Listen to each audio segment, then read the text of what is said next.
Well, we appreciate that our guests this evening were willing to follow Oberon the llama, and we do appreciate having Oberon on just a few moments ago. I went and I changed all my clothes, and now, it's funny, I'm more casual now. But we are going to be talking about Rainbow Child Development, and they've got a great event that's coming up. We're going to tell you all about that. Right now, though, we're going to find out about the Governor's Council. The Republican candidate for Governor's Council, Jen Cassie, joins us. Jen, thank you so much for being with us. Thanks for having me on, Hank. It's great to have you here. Governor's Council is one of those tough positions because people don't know a lot about it, and if they do know about it, or if it does pop up in the news, it's usually because something controversial has happened with one of the decisions. What does the Governor's Council do? Good question. It consists of 8 members, and they are the final approval of all lifetime appointments of judges and clerk magistrates in Massachusetts. So that means nobody becomes a judge in Massachusetts, whether it's the highest court in the state, which the Governor's Council will take up soon with the retirement of Margaret Marshall, Massachusetts Supreme Court, right on down to the district courts. Nobody becomes a judge without a majority vote of the Governor's Council. And the same thing with clerk magistrates, who are also approved for life in Massachusetts. You know, Governor's Council is also one of those where it seems there's always kind of every few years there's an editorial that's written about it saying it's left over in the Massachusetts Constitution.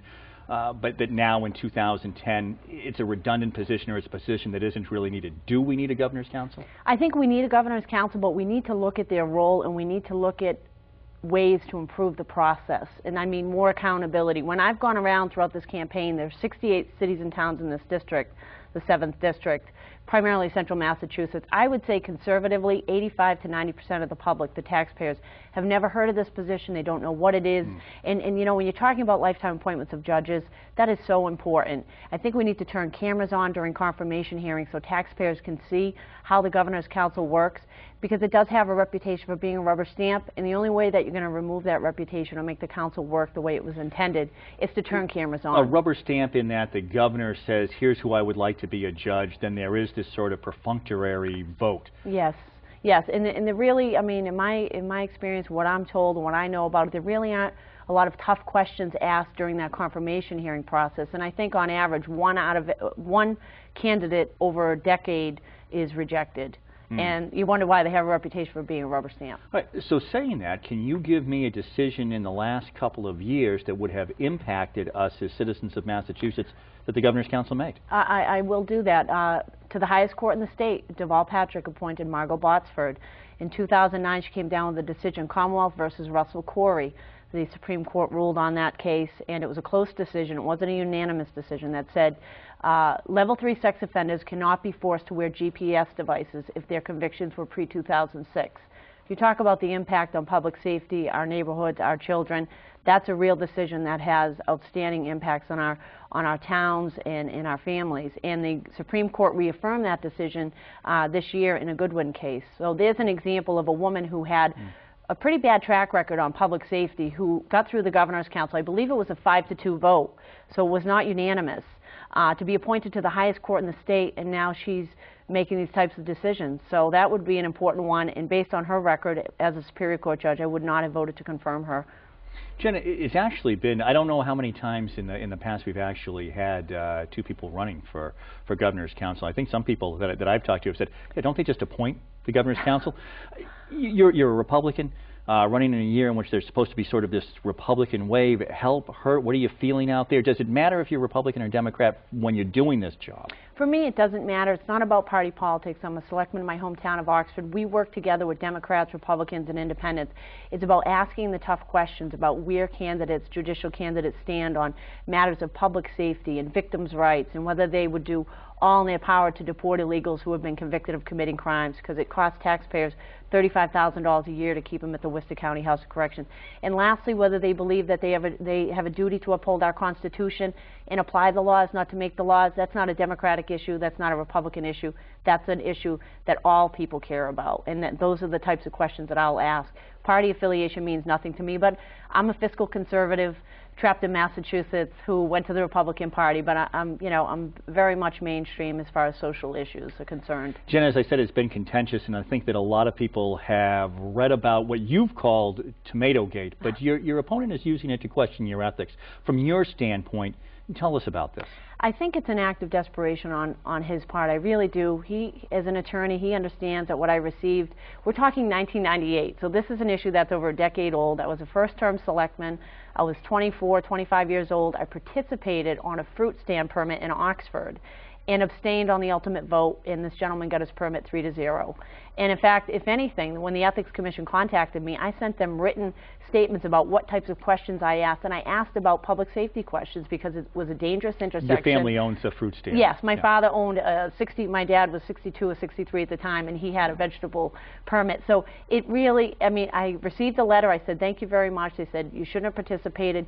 Move on, next issue. The people of Oxford have since reelected me 4 times, and those are the folks who are closest to the issue. So it really is an act of desperation, and I'm disappointed that he would take it to that level instead of talking about the issues that people care about. I mean, we're talking about lifetime appointments of judges. We shouldn't be talking about Tomato Gate. What's the first question that Jen Cassie asks of somebody before that appointment is made as a judge? Whether they will make public safety and victims' rights a priority as a judge.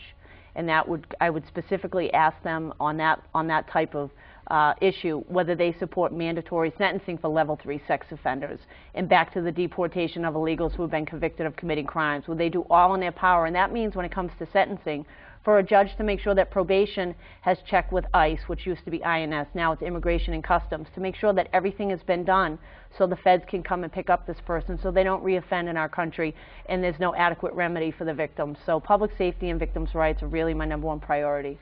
Now, do we find that there are more liberal judges appointed in Massachusetts because it's such a democratically heavy state? And is that something where, I mean, would you be asking them questions or looking for somebody a little more conservative? No, not necessarily liberal versus conservative. Just if they hold those core principles about public safety, victims' rights, and whether they're liberal or conservative, do they understand they're supposed to apply the law, uphold our Constitution? And just to step back on the victims' rights issue, you know, that's a clear difference between myself and my opponent. I want to put public safety and victims' rights first. He told the Telegram and Gazette that he wants to make sure judges understand the rights of the criminal defendants. And that's when we get into the danger zone. And like I said, it's not party, whether you're liberal or conservative, because I was a history major. Liberal actually means what conservative means today, back during the original time of the founding. Liberal meant that the government stayed out of your life, you paid your taxes, you were a good citizen. So all the terms have kind of, you know, been glommed together in our modern political age, but it's not about liberal or conservative. But when it comes to applying the laws and not making the laws, that's going to be an important issue for me. Jen, you said judges who apply the law. Do you feel that we have judges today who legislate from the bench? Well, look at the gay marriage decision. Okay, I have gay friends. I have friends who have since married in Massachusetts, but that was a 4-3 decision where even the 3 dissenting opinions, and it was written by Judge Cordy, said this court has gone too far. We crossed the line on a separation of powers, and we've crossed our duty as the third branch. And Judge Sossman said this court has acted far too activist in trying to put their own social agenda, fingerprint, if you will, on the Goodridge case. It was the name of the case was Goodridge, for anybody who wants to look it up. That would be an example, a big example of judicial activism at the highest level in our state. And again, I mean, the legislature was working on that issue and was very offensive when the Supreme Court of Massachusetts told our elected officials, you have 180 days to either pass a law or this case is going to be the law of the land. It was decided in 2003. And I think that's offensive to self-government and in our notions of a Republican form of government and democracy. So that would be an example of an activist opinion that I don't think that people should tolerate, not when we have elected officials who are working on the issues, who are accountable to us. Judges are appointed for life. They're not elected. Jen Cassie, running for Governor's Council, thank you for stopping in tonight. Hank, thank you so much. It was Appreciate good to be here. Right here on the Hank Stolz Experience, we're going to tell you about a wonderful organization, the great work that they do in our community, Rainbow Child Development, and that's straight ahead.